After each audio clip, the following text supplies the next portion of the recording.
This week on The Record, the transfer of power. President Biden delivers a farewell address. President-elect Trump prepares to re-enter the Oval Office. What the new government means for immigration, deportation, and how local police could play a role in it all. It's all coming up right now.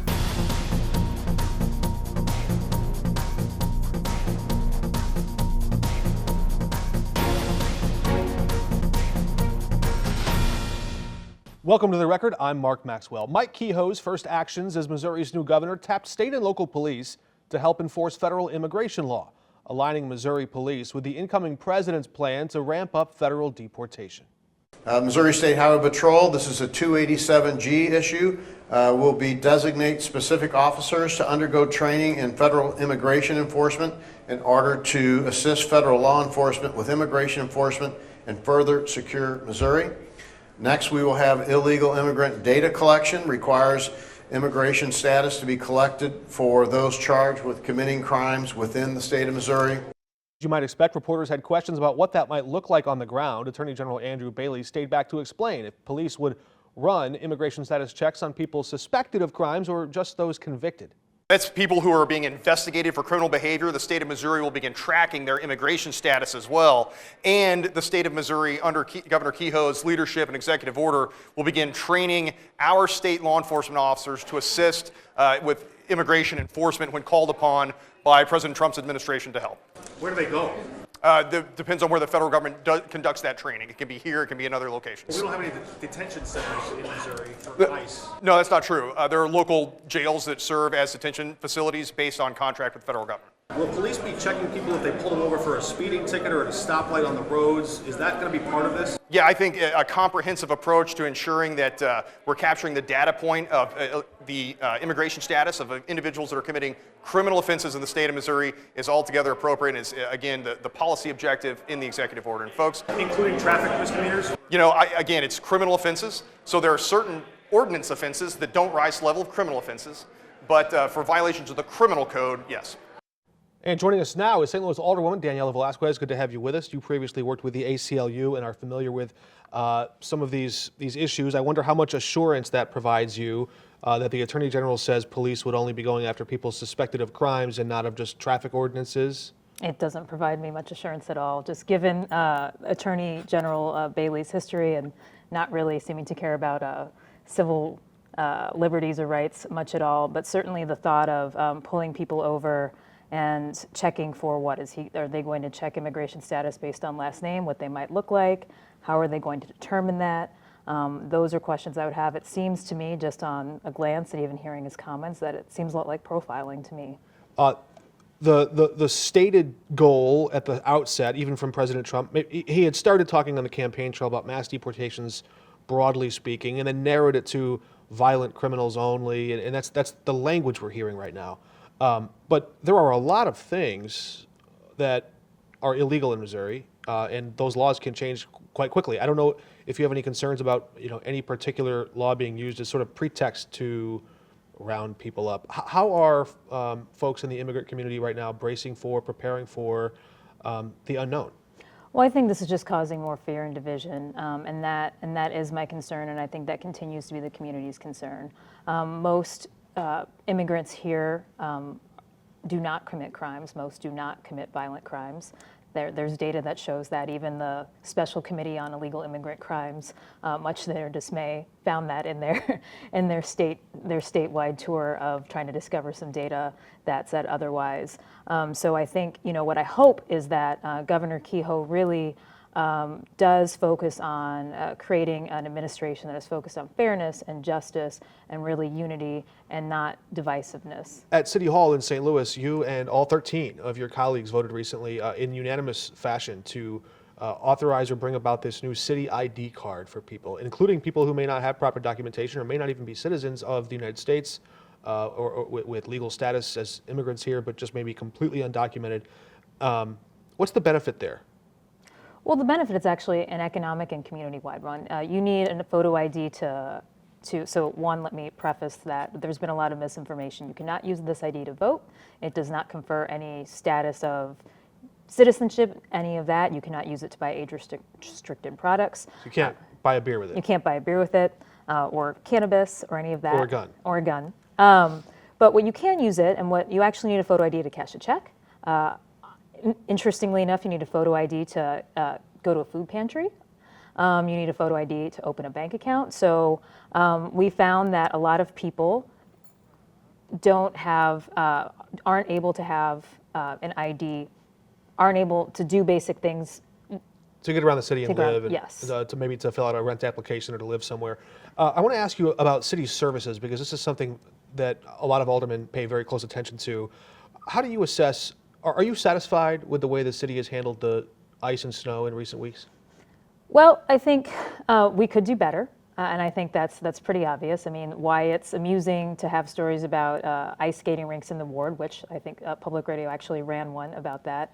It's also really dangerous, and I've received some really heartbreaking emails of people just pleading with me and with the city to just clear the streets of ice because their elderly neighbors can't get out, or they can't pick up their kids at school. So I think, I hope we do better next time. Thick layers of ice have coated city streets for nearly 2 weeks, and only some relenting weather over the weekend to kind of thaw some of that. And now we're seeing the streets department director, Bethany Williams, say, well, maybe a city worker gave me inaccurate information. I don't know if there was dishonest intent there or not, but she's suggesting that somebody that works for her misled her and that she was just caught off guard. How could that happen? Is there not better accounting for work that's completed in the city government? Well, I don't work in the streets department. What I can tell you is that between earlier in the week when I asked the administration if they could just provide some communication because I was being inundated with questions, rightly so, from my constituents, I was copied on lots of emails that Director Williams was also copied on, just ranging from the situations I told you. So those emails happened between now and that statement. So I hear you, and I wish we had more time. I would love to hear about this plan you have for a city manager, not to replace a mayor, but to take some of the appointment power away. Just real quickly, how is the mayor's office responding to this idea of yours? Well, I was at a meeting last night and Mayor Jones says it creates more bureaucracy. I obviously disagree since I filed the bill. I think that we need a city manager. I think that, the Post-Dispatch ran a great editorial with references from Kansas City about how they researched snowplows recently, and that's why they were able to do a really good job with this snowstorm. But I think that we need to modernize our government, and this has been a method that has worked in many cities, like Kansas City, Cincinnati, Dallas, San Antonio, even Springfield has a city manager. And these are places that are growing and thriving, and I think it's something that our city should consider. We'll have to have you back soon to hear more about it. Alderwoman Daniela Velazquez, thanks for joining us. Thank you for having me. We're back in a moment.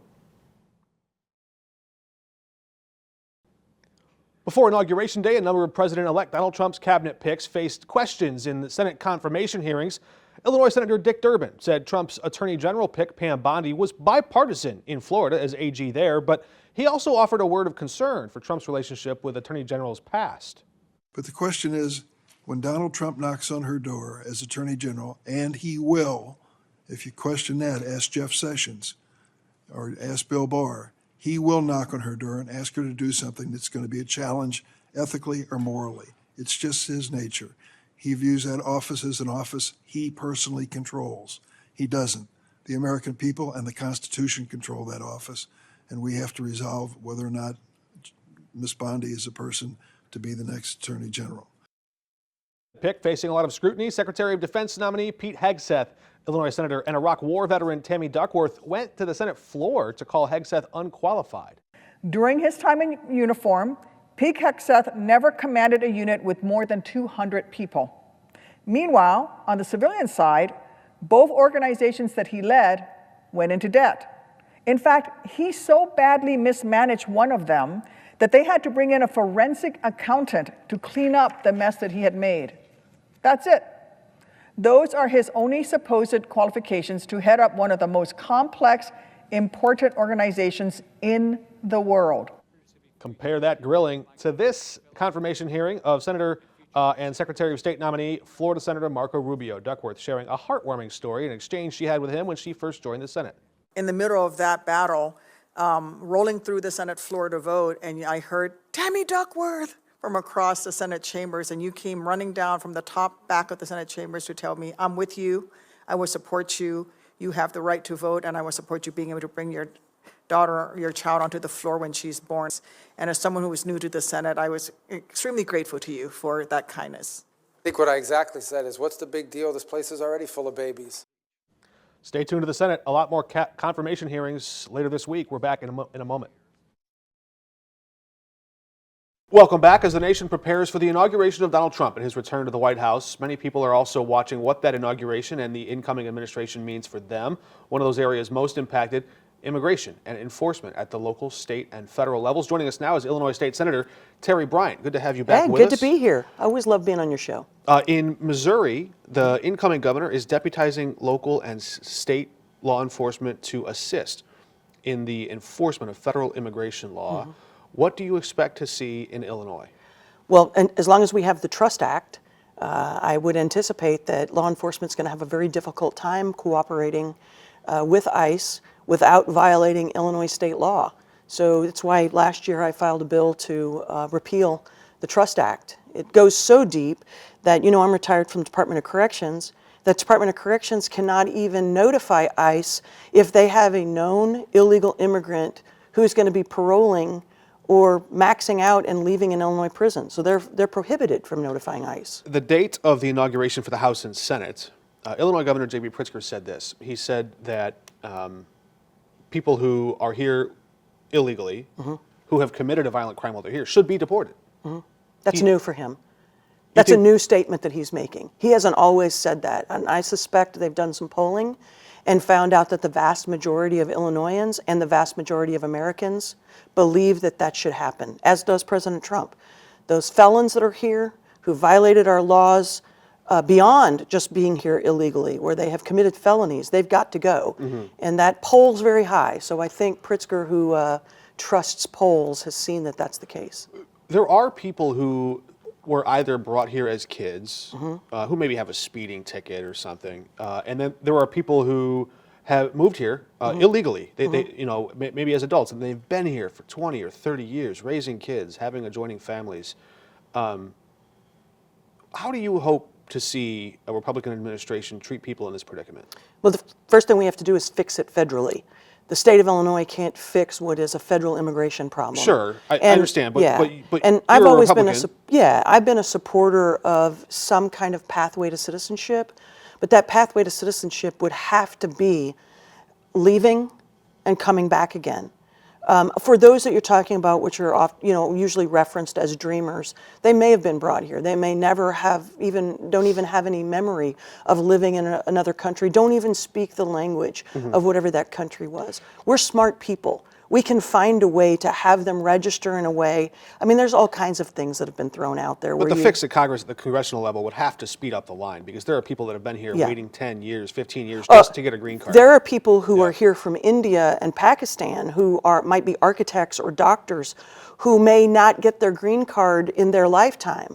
So, you know, they're talking, those folks that I've talked to said that they're going to wait 70 to 80 years mm-hmm. before they would even be eligible for a green card.